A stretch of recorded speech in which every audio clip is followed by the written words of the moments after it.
In this video, I'm going to be analysing Noah Lyles' races to find out what makes him the fastest man in the world. As you can see here, the things I'm going to be analysing, first of all, is his arm stroke. With his arm stroke, he's keeping his arm nice and close.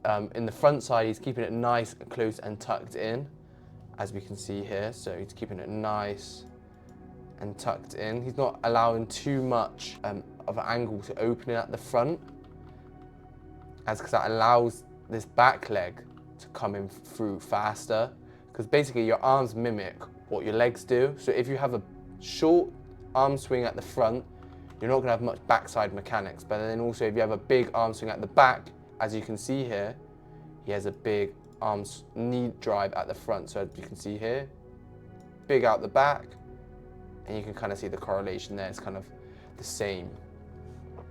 So that's one thing I definitely notice of his start, which is doing quite well. I can see his arms look quite tense. They are going all over the place, but again, he is trying to run his fastest, so I guess he's not trying to, be as smooth as he would like. Coming off with the bend, he's still maintaining that nice arm swing. Now you can see his posture is kind of more upright. As he's landing, you can kind of see he's got a more stiff leg going all the way through his body. He is kind of landing just in front of his center of mass, which is good. You don't want to land directly underneath. You kind of want to imagine when you're on top end speed, you're like a wheel and you're just tapping that wheel and tap, tap, tap, tap, tap. So he's making a good job of keeping his upright posture at the start. And let's keep going. So yeah, as he comes off this bend, he is still, again, keeping that tall posture. Loads of people make the mistake of leaning into the bend when they're like running on a curve or trying to run around, like say like a player or something, and they tend to lean in a lot. And yes, it is a good thing, but you run your best when you're most upright. So trying to just navigate your hips. As you can see here, his body is kind of facing forward, but his hips are kind of bending around the lane, as you can see here. So his hips are kind of bending around this way, but his body is facing straight on. So he's kind of guiding himself with his hips, rather than, as you can see with this runner, his hips are going that way and he's looking down that way. So he's not really, he's gonna have to like adjust each step. So instead of like running forward and kind of like running along that curve, the run on the outside here, he's gonna be running, he's gonna have to go like kind of like a zigzag, run almost like that, because his hips are not parallel with the lanes. So he's going to have to run one side to the other just to adjust himself, which obviously will slow you down, because you're going to have to adjust your direction of speed, and that's going to cause you to slow down and then re-accelerate. I know it'll only be like a slight adjustment, you won't be able to tell, but these guys' stride lengths will be at least like 2 meters, as we can see here. So look, this guy takes off here, and then look, it's about 2 meters. So it's about all of that, he was in the air. So that's going to be a lot of readjustment coming off that bend. And as we can see here, Noah Lyles just keeps himself in the middle of the lane. As you can see here, Kyrie King, he's kind of on the inside, which is going to cut up some of his technique, but also not allow him, well, I guess he could still slingshot, but as you can see, Noah Lyles is staying in the middle of the lane, which helps create all his momentum. As you go around this bend, you're kind of like a slingshot, and you're like a ball on the end of the string of a slingshot, and you whip yourself around that whole bend. And then when you get off to the straight, you want to let go. And obviously, as you know, like in discus, you kind of got the like the little V. And if you let go too early, you're not going to get it exactly where you want it, and it's not going to go as fast. So if you get it right in the middle and being in the middle of the lane, that's when you're going to go your furthest. So yeah, we're just going to keep going here. As you can see here, his knee drive is pretty good. Obviously, he's going to put a lot of force into the ground. He did overstride on this step. As you can see, there's a separation in the knee here when he does contact the ground. But again, he gets that knee contact again. So I think, you know, sometimes you're going to have a misstep, which is okay. You can tell his posture is quite upright, and you can see his knee is kind of almost coming across his body, which is a good thing because it's going to activate that glute medius. And as he comes down here, he gets a nice arm swing, keeping it short in the back so there's not much backside mechanics, and keeping it large at the front like he did at the start of the race, as we can see with Kyrie King, the guy in second place right here. His arms are quite big in the front, not really as much on that side, but on this side you can see they're quite big here, and obviously then you can see he's got a lot of backside mechanics, which obviously is not as efficient, because the longer it takes your foot to come through your leg, obviously the slower you're going to run, because obviously you want to be moving your legs as fast as you can. So if it's going to take you longer to get that leg through, then obviously it's going to make you slower than the guy who's getting it through efficiently, quickly, as you can see here.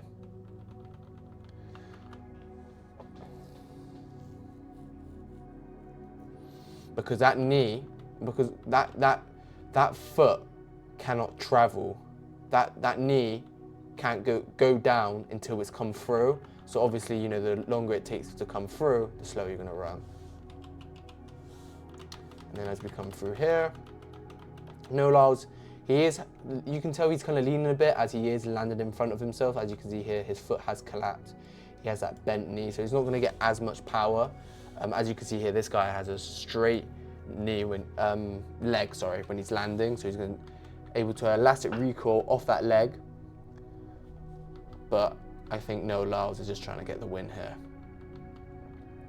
As you can see here, he's got a nice forward lean as well. As you can see here, if I get the angle thing, he is leaning just slightly forward. So we go. So he's leaning just like a 5 degrees slightly forward, but that's going to propel him forward, because each step he's going to take, gravity is going to be pulling him forward.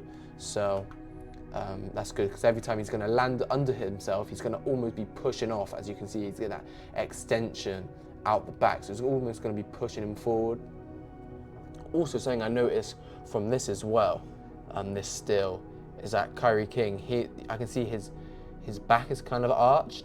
As you can see, Noah Lyles, if you have a quick zoom in here, and we have a line, Noah Lyles, from his hip, you can kind of see, like a straight line there. However, if you go to Kyrie King, you can kind of see just slightly there, his back is arched, so that's not going to allow him to generate as much power, because all his power, one, is going to go through his back, and he's not going to be able to activate his glutes as much because his hips aren't tucked, and he's not going to find that hip lock that he's looking for. So I definitely, if you find that your back is arched a lot when you're sprinting and you feel a lot of pain in your back and a lot of tension, you might need to tuck your hips when you run. That will really activate your glutes. And when people say, oh, I don't really activate my glutes when I'm sprinting, it's less about actually squeezing your glutes, it's less about squeezing your ass, and it's more about getting the right posture and tucking your hips, because some people may overly anteriorly pelvic, have a big anterior pelvic tilt, which I do, which means basically your bum sticking out like this, or you're too tucked and you're too tight, and you're kind of like thrusting yourself forward and you're kind of crunching over. So yeah, that's what people mean when activating your glutes. So it's kind of getting that good posture as well. As you can see, his posture's quite good. This athlete's doing a good job as well of leaning forward. Yeah, his posture looks quite good. As you can you can kind of see that arch. And that might also be lactic, and as you can see that arch, just because his hips aren't tucked, he's not able to get his knee as high. How do I work this, brother? Sorry, this is the first time using this. I'm trying to figure this out. Yeah, look, see his knee. Well, I don't think I need the angles to show that. Just get a little pen. Get a pen. As you can see, his knees aren't coming as high as we look at maybe the sprinter to his right. No, he's also leaning forward. Okay, that was not a good example. No, there we go. Look at that, it's beautiful. Look at that, see? Because his hips are tucked, he's able to get more knee drive, because naturally, if his hips are facing upwards, he's going to be able to get his knee up higher. It's going to help his range of movement. However, as you can see here, as his hips aren't tucked, his knee isn't able to get as high, which is obviously not going to allow him to get as much power, because obviously the higher the knee is, the more the foot has, the more distance the foot has to come down. So it's kind of like a hammer, like, you know, like an anvil, like, you know, it's gonna hurt you more the higher it lands and the higher it falls from. So if your foot is falling from a higher place, it's going to be able to generate more force because it has more time and more space to come down and have more speed coming down and accelerate down quickly. So that's, again, this is why it's really important to get the right posture. You can see his shoulders are back, but again, he's not really making much moves on his arms. As you can see, Noah Lyles, he's got good posture, his shoulders are back, so that he's able to get that range of movement again to help him out. It's all about posture and positioning. You know, if you're able to get into the right posture, you're able to get into the right positions, and then the positions is where you're going to generate the power. So it all comes down mainly, well, something I've realized anyways, is really about posture. Okay, so now let's take a, I think this is everything we want to say. Look at the race. Obviously, again, he runs through the line, not because the tape was there or anything, but as you can see here, he's not really overstriding when he goes over the line. Okay, yeah. So we're going to take a look at the second video. So the next one we're going to look at is Noah Lyles at the Diamond League in London, in the UK. Big up the UK, home country in that. Oh, this is a good angle. Okay. So we're going to look at the start on this one. As you can see here, he does get a nice low heel recovery. I do see a little bit of a scrape, but he does get a low heel recovery. He has a bit of pronation when he lands on his foot, but that's a good thing. Loads of people, like especially long distance runners, say, oh, you don't want to be pronated, you want to be flat. You actually do want to pronate when you're sprinting. Obviously, it's not going to be something you're going to think about when you are sprinting. It's just going to happen naturally. From, you know, doing the right drills, right application. That's why it's important to do drills in your training sessions, just to reinforce the right habits when you are running. But he is getting pronation, which is going to activate more of his glute med, which is going to, you know, more activation of the glute is obviously going to propel you forward because it's a big muscle group. So also you're going to activate your hamstrings as well. As you can see here, Zharnel Hughes to the left of him. Let's get a little pen. He's also pronating. As you can see, his foot is going slightly to the side, which is a good thing. Again, he's getting that big arm drive right out the gate. As you can see here, his arm is going all that. Look, see all these guys' arms are all going behind, which is obviously showing that you need to get a big arm drive at the start to be able to generate momentum. As you can see, every single one of these runners have got a big arm swing, which is quite cool. Again, the second arm swing, again, you can kind of see with Noah Lyles, it's coming all the way back here. Again, with Zharnel Hughes here, his arm swing is going all the way back there as well. So again, it's really important to get a big arm drive on these first few steps to generate the power, because this is when you're going to be spending the most time on the floor when you're first starting a sprint, whether, you know, you're doing like whatever sport you're doing. The first initial push off when you are running is going to require a lot of force to get going. It's like a rocket getting into the atmosphere. That's when, you know, rockets, they take all their fuel is mainly to get out of Earth's atmosphere, and once they get out and they're accelerating and moving at high speed, they don't need much to maintain that speed, which is the same for sprinting. You've got to use a lot of force to get yourself out these blocks, to get yourself starting a sprint.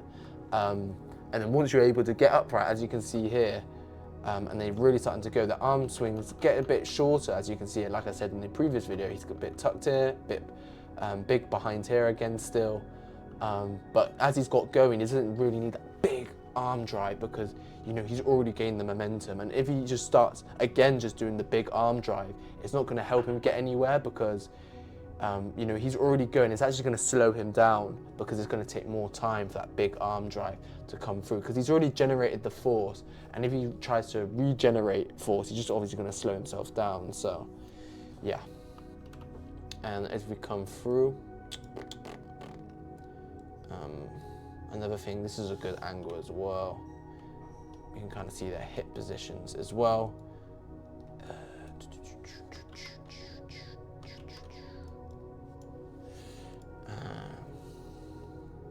So yeah, another thing I want to look at is their hip positions here. As you can see here, their hips are tucked, all of them. Tebogo does a really good job of this. As you can see, he's very upright, very smooth. As you can see here, his hips are tucked. He's got that hip lock going. His knee is coming across to activate that glute. This arm's coming across to counteract that knee going across as well, which is amazing as well.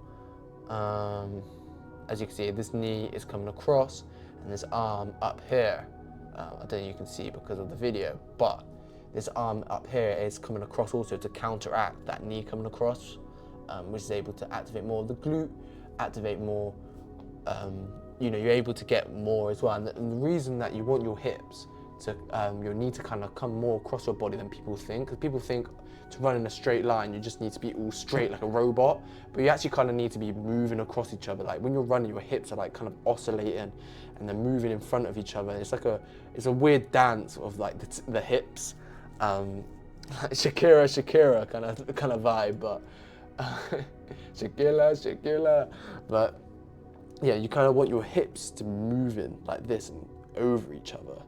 And the reason you want your hips to kind of be moving in this sort of way is because you're able then to get more stride length. Because say if your hips are only like this, you're only going to be able to get as far as your leg goes. But if you can get that little extra, your hips will be able to move and twist just a bit more, just a bit that way. You're able to get an inch of that. And we know an inch is a lot, lads. So yeah, that's why you want your hips to be more flexible. And that's why it's important to have good mobility as well when you are sprinting.